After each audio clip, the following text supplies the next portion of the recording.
जानिए कृष्ण के अनुसार एक ही कर्म कैसे पाप या पुण्य हो सकता है। शास्त्रों पुराणों में बताया गया है कि मनुष्य धरती पर रहकर जो भी अच्छे या बुरे कर्म करते हैं, उन सभी कर्मों का लेखा-जोखा मृत्यु के बाद होता है और उसके अनुसार सजा और पुनर्जन्म मिलता है। ईश्वर की दृष्टि में जो अच्छे काम यानी आपके काम होते हैं, उसे पुण्य कहा जाता है और जो बुरे कर्म होते हैं, उन्हें पाप कहा जाता है।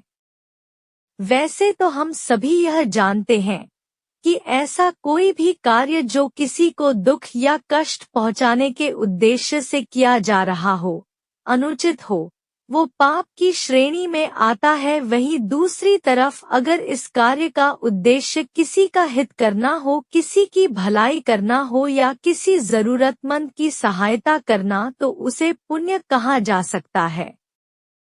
वासुदेव श्री कृष्ण के अनुसार छल कपट ही मनुष्य जीवन का सबसे बड़ा पाप कर्म है।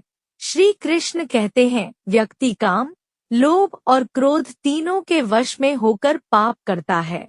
लालच और कुछ नहीं, बल्कि उसकी तीव्र इच्छा का ही परिणाम है, जबकि क्रोध एक तरह की कुंठित इच्छा है। इसलिए श्री कृष्ण वासना या तीव्र इच्छा को ही सभी बुराइयों की जड़ बताते हैं। जब अर्जुन युद्ध से पहले घबरा गया था और उसे लग रहा था कि वह कोई बड़ा पाप करने जा रहा है, तब श्री कृष्ण ने उसे गीता सार सुनाते हुए पाप और पुण्य की व्याख्या से परिचित करवाया था। श्री कृष्ण के अनुसार अपने कर्तव्य पथ से भागना और दूसरों की निजता का हनन करना ही पाप है और अपने कर्तव्यों का पालन संपूर्ण निष्ठा और ईमानदारी से करना ही पुण्य है। जीव हत्या सबसे बड़ा पाप है। अनावश्यक हरे पेड़ों को काटना भी पाप है। हिंसा, चोरी, काम, चुगलखोरी, निष्ठुर भाषण, झूठा व्यवहार, भेद युक्त बातों से दिल दुखाना, नास्तिकता और अवैध आचरण, यह सब पाप कर्म के प्रकार हैं। इन्हें शरीर, वाणी और मन से छोड़ देना ही उचित है। कृष्ण कहते हैं, हे अर्जुन, जैसे सूर्य उदय होते ही रात का अंधकार नष्ट हो जाता है, वैसे ही ज्ञान का प्रकाश अज्ञान के अंधकार को नष्ट कर देता है। फिर मनुष्य परमात्मा की तरफ जाने वाले रास्ते से कभी नहीं भटकता। ज्ञान का साक्षात्कार होने के कारण यह बात मनुष्य के समझ में आ जाता है कि कैसे एक ही कर्म पाप और वही कर्म पुण्य कैसे होता है।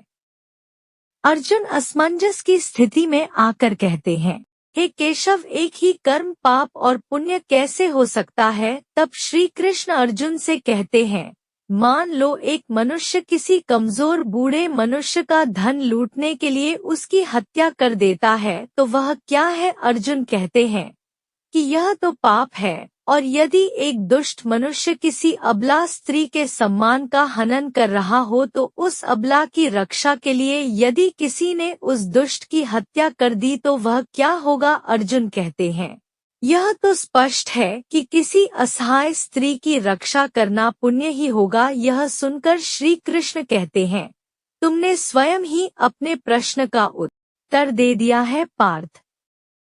इसको और अधिक समझाते हुए श्री कृष्ण कह रहे हैं कि यहाँ पर कर्म तो वही रहा, किसी की हत्या करना, परंतु उस कर्म के पीछे भावना क्या है, करने वाले की मंशा क्या है। इसी फर्क के वजह से एक ही कर्म पाप भी हो सकता है अथवा पुण्य भी हो सकता है। श्री कृष्ण अर्जुन से कहते हैं, मनुष्य जिस भावना से अपना कर्म करता है, उसी के हिसाब से वह पाप और पुण्य में बदलता है। कर्म के इस ज्ञान के द्वारा मनुष्य को कर्म, अकर्म और विक्रम का अर्थ पता चल जाता है।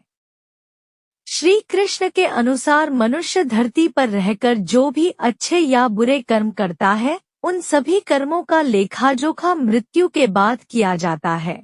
उसके अनुसार ही उसे सजा और पुनर्जन्म मिलता है। ईश्वर की दृष्टि में जो आपके अच्छे कर्म होते हैं, उसे पुण्य कहा जाता है और जो बुरे कर्म होते हैं, उन्हें पाप कहा जाता है। श्री कृष्ण कहते हैं, कि यदि कोई मनुष्य धर्म और मर्यादा की रक्षा के लिए क्रोध करे तो वह क्रोध भी पुण्य बन जाता है। वहीं दूसरी ओर यदि किसी की सहनशीलता धर्म और मर्यादा को न बचा पाए तो वह पाप का भागी होता है। ऐसे ही वीडियो के लिए चैनल को सब्सक्राइब करें और वीडियो को लाइक करें और कमेंट बॉक्स में अपनी राय दें। वीडियो देखने के लिए धन्यवाद।